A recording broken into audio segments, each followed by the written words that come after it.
नमस्कार मित्रों, मैं प्राची अग्रवाल खुर्जा बुलंदशहर से। आज मैं उपस्थित हूँ अपनी बेटियों की सुरक्षा के लिए कुछ शब्द कहने के लिए, क्योंकि अब परिस्थितियाँ इतनी विकट हो गई हैं कि चुप बैठने से कुछ नहीं होगा। कि हम अपने घर में चुप बैठे रहें और हमारी बेटियाँ सहती रहें।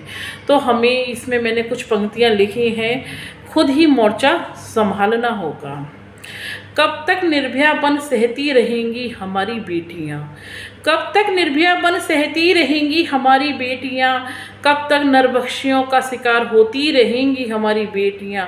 खड़ग उठाओ तलवार चलाओ, खड़ग उठाओ तलवार चलाओ, आत्मरक्षा कर अब खुद ही मजबूत बनेंगी हमारी बेटियाँ। यह कलयुग है अब गोविंद न आएंगे, यह कलयुग है अब गोविंद न आएंगे। खुद ही खड़ग उठाओ बेटियों, अपना खुद ही बचाव करना सीखो मेरी बेटियों। कब तक मोमबत्तियाँ जलाओगे, कब तक मोमबत्तियाँ जलाओगे, मोमबत्तियाँ तो खुद जलकर अपना अस्तित्व समाप्त कर लेती हैं, बुझ जाती हैं, त्याग देती हैं अपने प्राण, पर रोशनी चारों तरफ फैला जाती हैं। हमारे देश की बेटियाँ जो रोशन नाम सारे जहां में करती हैं, क्यों पशु तुल्य मानव के क्रूर कृत्य का शिकार होती हैं। दिखा दो बेटियों तुम कमज़ोर नहीं हो, दिखा दो बेटियों तुम कमज़ोर नहीं हो। माँ दुर्गा ने महिषासुर का वध किया अपनी रक्षा की खातिर, माँ दुर्गा ने महिषासुर का वध किया अपनी रक्षा की खातिर। तुम भी बन जाओ दुर्गा काली, तुम भी बन जाओ दुर्गा काली, जरूरत पड़े तो बन जाओ चंडालिनी, तुम भी बन जाओ दुर्गा काली, जरूरत पड़े तो बन जाओ चंडालिनी। मत प्रहार करने दो अपनी अस्मत पर, मत प्रहार करने दो अपनी अस्मत पर। तुम तो खुद ही शक्ति स्वरूपा हो, तुम तो खुद ही शक्ति स्वरूपा हो।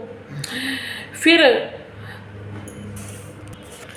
तुम तो संसार को जन्म देती हो, तुम तो वही जननी का रूप हो, तुम तो संसार को जन्म देती हो, तुम तो वही जननी का रूप हो। तुमने तो वैसे भी हर क्षेत्र में परचम लहराया है, तुमने तो वैसे भी हर क्षेत्र में परचम लहराया है। फिर तुम अब शक्ति स्वरूपा बन मिटा दो इंसान की खाल में छुपे हुए भेड़ियों को, फिर तुम शक्ति स्वरूपा बन मिटा दो इंसान की खाल में छुपे हुए भेड़ियों को। खुद ही मोर्चा संभालना होगा, आज अपनी रक्षा का दायित्व तुम्हें स्वयं ही लेना होगा, आज अपनी रक्षा का दायित्व तुम्हें स्वयं ही लेना होगा। बेटियों को तुम अपनी ना कमज़ोर बनाना। एक माँ की जिम्मेदारी क्या होती है, एक बेटी की माँ की जिम्मेदारी मैं बता रही हूँ यहाँ पर। बेटियों को तुम कभी अपनी कमज़ोर मत बनाना, बेटों को भी कुछ संस्कार सिखाना। माँ का नहीं बल्कि परिवार का और पिता का भी ये दायित्व है। बेटियों को तुम ना अपनी कमज़ोर बनाना, बेटों को भी कुछ संस्कार सिखाना। तुम ही तो हो शिक्षिका प्रथम अपने बालक की। फिर चूक कैसे हो गई, किस माता से हो गई, भरने थे जो गुण बालक में, पाश्विक प्रवृत्ति कैसे पैदा हो गई। भरने थे जो गुण बालक में, फिर पाश्विक प्रवृत्ति कैसे पैदा हो गई।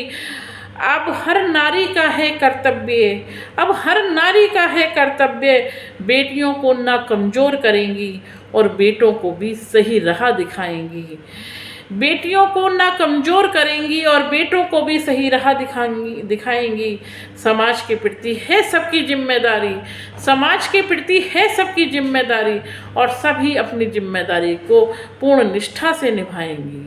सभी की है जिम्मेदारी, अब खुद ही मोर्चा संभालना होगा। बात अगर सही लगे तो इसे आगे पहुंचाइए, लाइक और शेयर कीजिए ताकि ज़्यादा से ज़्यादा लोगों तक ये बात पहुंचे। धन्यवाद।